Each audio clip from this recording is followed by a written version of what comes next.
Buenas tardes. Buenas tardes. ¿Puedo agradecer a alguien? Sí, ¿tiene el micrófono? No, nos escuchamos.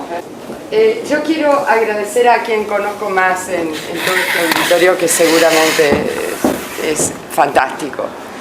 Pero hace años que nos hemos conocido con Elena Pareja. La recuerdo mucho y la respeto mucho en una carrera continua, casi obsesiva, de defender espacios que tienen mucha memoria y que a veces pasamos por enfrente sin reconocer, porque a veces la memoria es un elemento que de tan común no lo tenemos en cuenta o no lo desgranamos en sus distintas intervenciones en lo íntimo y en lo público. Así que a veces hay que analizar lo público para transformarlo en íntimo, tan íntimo como un dato familiar. Es un paisaje, una panadería, un edificio, una calle que forma parte de nuestra vida cotidiana. Es un poco, y muy íntimo y público, que hizo Roberto Sabana en su obra, que no carece de humor. La memoria puede ser trágica y puede ser humorística. Tiene tantas aristas como nuestra vida. Pero la introducción era agradecerle a Elena Pareja, que es a quien conozco especialmente en Canelones y que hemos tenido a través de Deportados y de otras muestras, pero especialmente de esta que nos convoca, un encuentro siempre atento al tema de patrimonio y memoria. Muchas gracias. No. Sí, yo me uno al agradecimiento porque gracias a Elena el Museo de Julio Sosa tiene hoy una preciosísima instalación y que tiene una itinerancia de otros cosas. Y bueno, y por suerte tengo el honor de que esa obra siga colgada mía y que bueno, le da un poquito de color a la historia de Julio Sosa. Así que bueno, Canelones tiene una impronta nuestra ahí. Que me acabo de enterar que Canelones, me acabo de enterar por los bailes, que viene de la isla de las Canarias. Yo no sabía, es decir, pero bueno, fantástico, ahora aprendí algo nuevo. Pero bueno, nada, entonces está bueno que esta es la estación número 7 de esta exposición. Deportados tuvo una exposición, un Deportados 1 en el Museo de la Memoria. Entonces, para alargar un poco la batalla, ¿qué diferencias? ¿Viste la viste el montaje? No. No lo viste. Entonces no te puedo preguntar qué diferencias hay entre la 1 y la 7. Llegué hace 10 minutos. Okay. Entonces, un poco la pregunta es, ¿cuáles son los contextos? 2012, ¿no? 2012 inauguramos Deportados 1. ¿Cuáles eran los contextos de Deportados 1 y ¿Qué ha pasado entre el 2012 y el 2018? Parece ¿qué vigencia tiene seguir mostrando una muestra de este tipo? ¿Es una pregunta? Es una pregunta.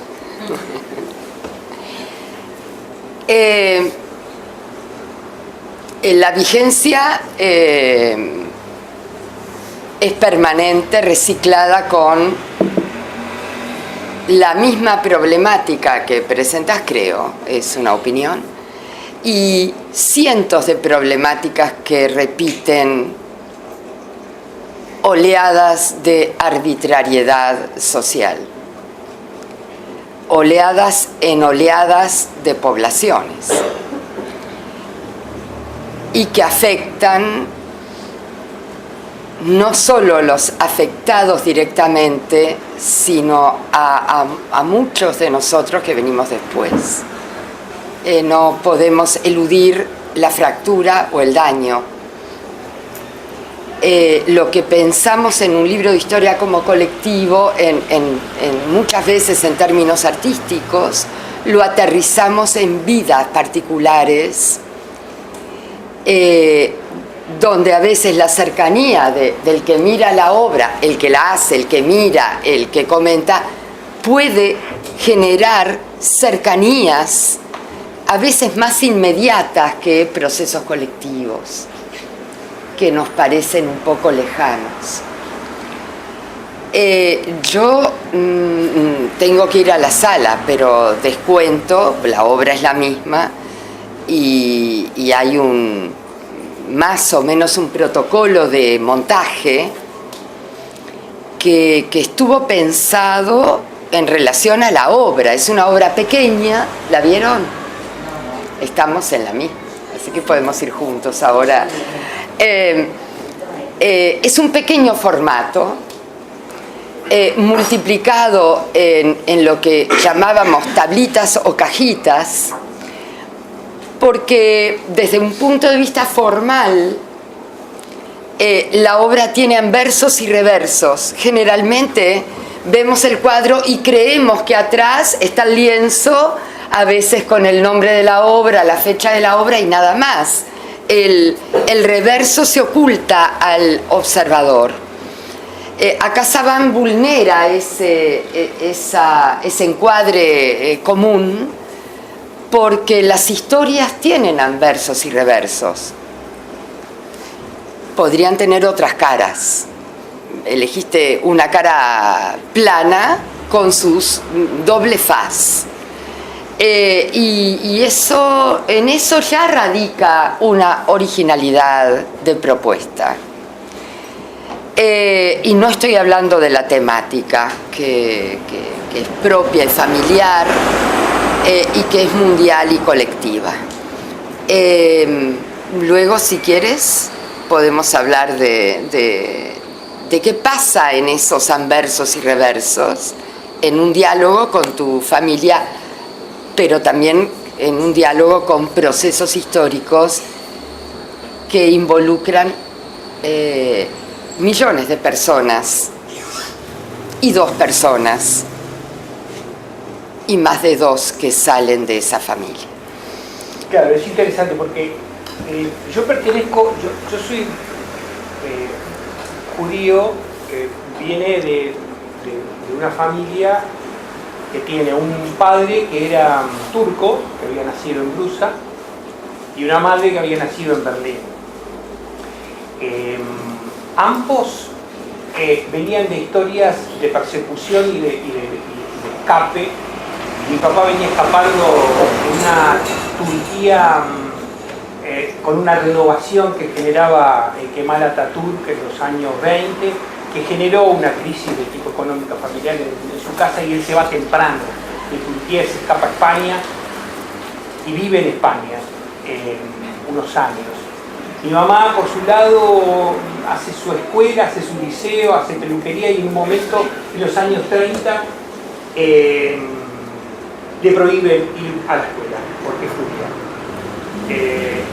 Deja los estudios porque se lo prohíben, no le permiten más. Empieza la persecución y decide esta familia alemana que vive en Berlín, un abuelo que tenía una muy buena posición, era un peluquero, deciden escapar, deciden dejar todo, hacen las valijas, cierran la casa y tiran la llave de la alcantarilla de la calle y se toman un tren a París, y de París una organización de beneficencia y de ayuda a refugiados los traslada a Marsella. En Marsella toman un barco y en ese barco también sube un muchacho turco con su hermano que era que papá.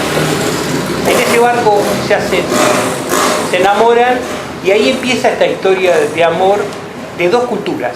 La cultura alemana, mi mamá hablaba solamente alemán-inglés, y mi papá solo hablaba turco-inglés, o sea que se enamoran en inglés. Estas 2 culturas y esta memoria mía sobre estas 2 culturas y esta escape que hacen los 2 me hace trabajar con sus documentos, con sus cartas, con sus fotos, con los recuerdos orales, y es allí donde yo venía trabajando en otro tipo de material, en óleo, sobre tela, pero este tema siempre me había quedado muy pendiente de cómo registrarlo, cómo hacer para entender qué había pasado con mi abuelo, porque el padre de mi papá y su mamá quedaron en Marsella y un buen día la policía colaboracionista de Petén los toma presos y los lleva y los deporta y no se sabe de ellos. Esto fue en el año 38 y no se sabe de ellos hasta muchísimos años después, hasta el 62.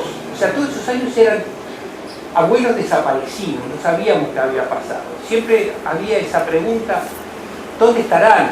¿Tocarán el timbre algún día? ¿La Cruz Roja los va a encontrar? En esa incógnita, en esa duda, se vivió en mi casa durante 30 años.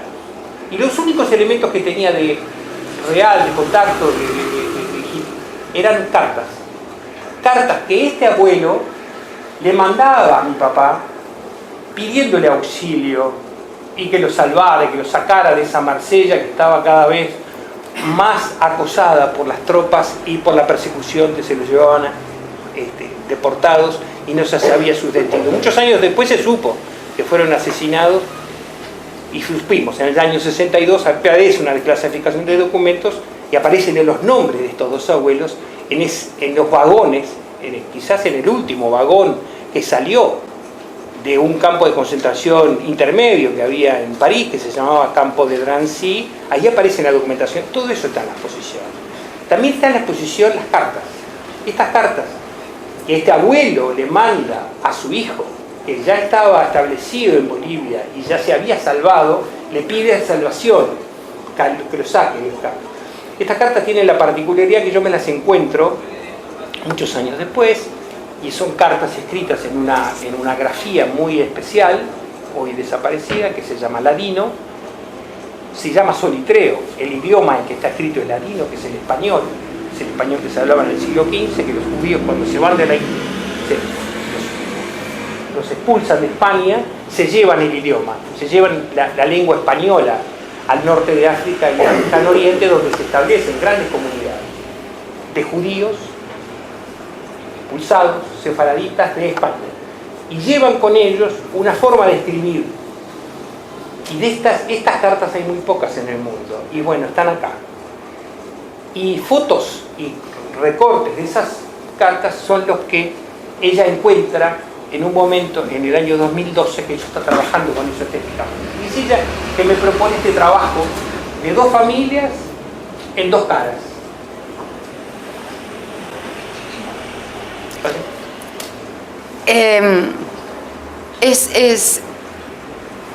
Es una gran posibilidad para estudiantes de historia, de literatura y observadores de pintura esta exposición.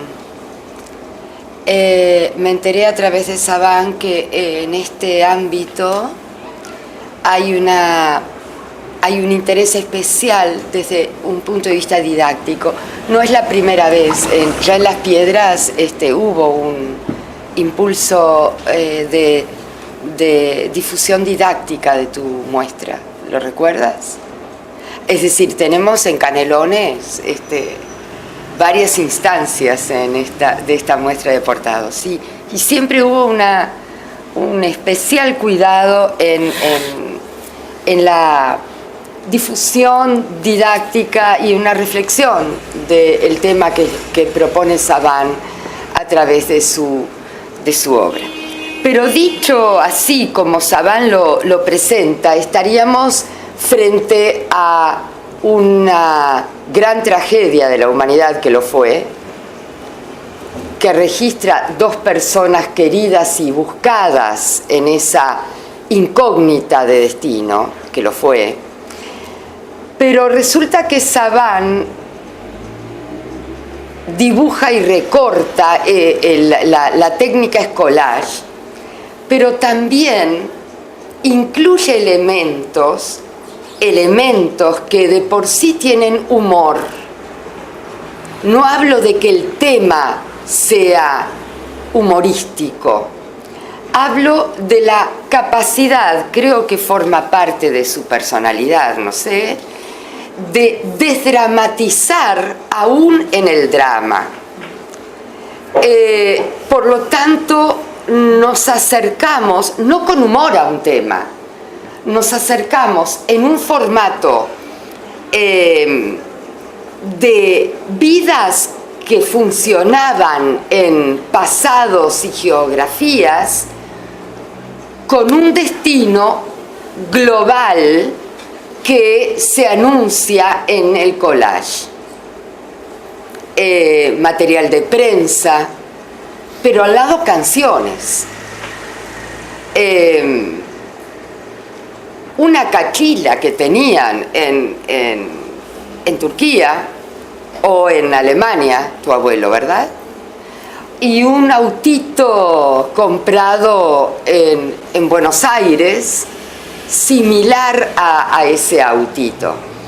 Claro que son guiñadas, que no es una burla a una situación, es configurar un mundo que sigue andando en el dolor y en el encuentro, el objeto encontrado, que es tan querido en todo el arte del siglo XX.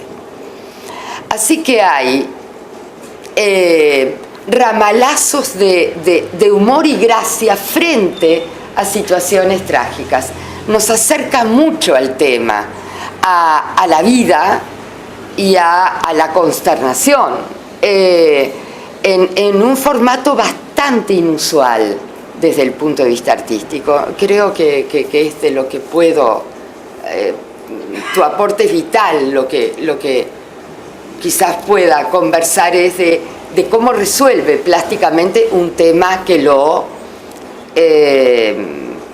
configura, como a todos nosotros nos configuran las historias familiares. En este caso es una historia que configura al mundo occidental, al mundo, pero especialmente al mundo occidental, por reflejos culturales de Uruguay con Europa y Estados Unidos, pero por reflejos directamente migratorios. Hoy le pasa, especialmente hoy, y creo que habíamos conversado sobre eso, le puede estar pasando a Europa con un Mediterráneo que de ser un fondo cultural se ha convertido en cementerio de migraciones. Hay muchos elementos para conversar a través de estas tragedias que desgraciadamente cada poco tiempo golpean y nos cuestionan como civilización a todos. Es interesante qué vigencia tiene esto en el Uruguay y hoy, donde estamos siendo receptivos de una nueva inmigración, de una inmigración joven, centroamericana, con culturas que nos refrescan este multiculturalismo que me hace acordar mucho a lo que vivieron estos viejos, estos a los que refleja esta exposición. La vigencia de un Uruguay hospitalario. Porque el primer documento que esta pareja tiene legal es un pasaporte uruguayo. Después de 30 años fueron girando por el mundo en calidad de apátridas, es decir, sin patria, es decir, sin posibilidad legal de vivir en ese país durante 30 años. Y este país les dio a esta pareja, a esta Alemania, a esta turca, un pasaporte uruguayo. Al revés. Y ese pasaporte también está expuesto, y eso creo que es de alguna manera, así termina el pequeño video de 4 minutos que acompaña esta exposición, termina con un niño de 3 años agitando una bandera en la Plaza Independencia el día de la Independencia Nacional. Ese niño era él. Esto da como el final, el corolario de esta pequeña historia.